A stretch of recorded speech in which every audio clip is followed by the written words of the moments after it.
Starting entrance இதுதாங்க. பார்த்துருப்பீங்க நம்ம சென்னை சொல்லிட்டு அங்கங்கே போட்டிருப்பாங்களே, அந்த மாதிரி இந்த பார்க்குக்கும் ஒரு என்ட்ரன்ஸ் மாதிரி கொடுத்துட்டு ஒரு டிஸ்பிளே பண்ணியிருக்காங்க. இது பார்த்தீங்கன்னா விசிட்டர் சென்டர்ஸ்ங்க. எதுக்குன்னா அந்த டவுட்டு கோரிஸ்க்காக கிளாரிஃபை விசிட்டர் சென்டர்ஸ் இது தொடர்ந்து நம்ம உள்ளே போகிறோம். உள்ளே போகும்போது பார்த்திங்கன்னா அந்த முன்னாடி பார்த்திங்கன்னா ஒரு விவரப்பட்டியல் இருக்குங்க. இதுதான் காட்டுறாங்களே. இதை வந்து என்னென்னா என்ட்ரன்ஸ் எப்படி போனோம், எந்தெந்த இடத்துல லேக் இருக்குது, எங்கே அந்த பிரிட்ஜ் இருக்குது, எங்கே அந்த பறவைகள் பற்றியோ அதை பற்றியில் ஒரு தொகுப்பு அடங்கின மாதிரி ஒரு நேவிகேட் பண்ணுறதுக்காக ஒரு போர்டு கொடுத்துருக்காங்க. நீங்கள் இதை பார்த்துட்டு நீங்கள் இதில் ஃபோட்டோ எடுத்துகிட்டு நீங்கள் இதுபடி நீங்கள் போகலாம். ஏன்னா அங்கே ஆளுங்க அவ்வளோ இருக்க மாட்டாங்க இப்போ புதுசாக ஸ்டார்ட் பண்ணதால். ஸோ நம்மளுக்கு நேவிகேட் பண்ண அங்கே போர்டு இருந்தாலும் பட் இது கொஞ்சம் யூஸ்ஃபுல்லாக இருக்கும் எடுத்துன்னு போய் பார்க்கறதுக்கு. சரிங்களா? இப்போ அந்த கல்லுலேயே இந்த அணில் செஞ்ச மாதிரி இந்த குழந்தைங்களுக்கெல்லாம் நல்லாயிருக்கும், பார்க்கறதுக்கு சந்தோஷப்படுவாங்க அதை பார்த்தா. இந்த கல்லில் அணில் செஞ்சது, இந்த ஒரு கல்லுலாம் பார்த்திங்கன்னா இந்த அரிய வகை பறவைகள், பூச்சிகள், அந்த நீர்வாழ் உயிரினங்கள் பற்றி அதில் அடங்கின ஒரு கல்வெட்டில் போட்ட மாதிரி போட்டிருக்காங்க. இடம் எடுத்து அவங்களுக்கு அது காட்டுறாங்க.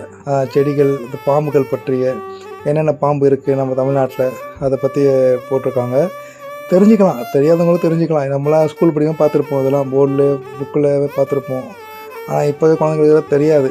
பார்த்திங்களா அந்த பாம்பை பற்றிலாம் போட்டிருப்பாங்க. இப்போ இது பார்த்திங்கன்னா ஒரு இது அடர்ந்த காடு பகுதி தாங்க இருக்கும். இந்த செடி கொடியெலாம் பறந்துருக்காமல் இருக்கும். கீழே அப்படியே கொஞ்சம் தூரம் பார்த்திங்கன்னா அங்கே கீழே தண்ணி ஓடுங்க. தண்ணி பார்த்திங்கன்னா அப்படியே எதுவுமே செயற்கை கிடையாது, எல்லாமே இயற்கை சூழல் அமைந்த இடம் தான் இது.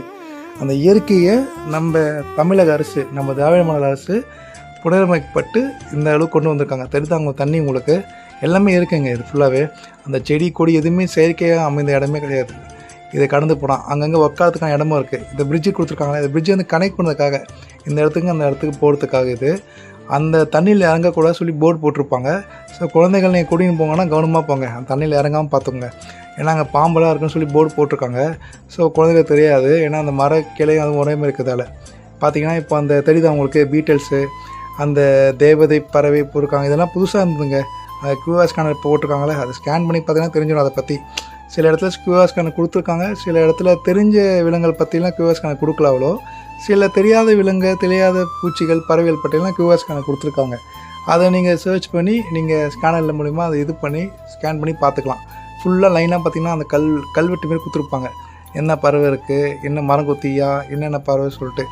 குழந்தைகள் மகிழ்ச்சியாக இருப்பாங்க இந்த இடத்துக்கு பார்க்க கொண்டு வந்தீங்கன்னா. ஏன்னா சென்னையிலே இது ரொம்ப நாள் கழித்து ஓப்பன் பண்ண பூங்கான்றதால இந்த குழந்தைங்களாம் கூட்டின்னு வந்தீங்கன்னா தெரியுது அந்த ஸ்கேனரு, அந்த ஸ்கேனர்லாம் தெரியுது அவங்களுக்கு. அந்த பறவை பற்றி அடங்கிய தொகுப்பு கொடுத்துருக்காங்க ஸ்கேனர் கீழே. குழந்தைங்க வந்தீங்கன்னா சந்தோஷமாக இருப்பாங்க இந்த இடத்துல. பார்த்திங்கன்னா அவங்க டைம் பாஸ் ஆகும். இப்போ ஆஃப் இயர்லி எக்ஸாம்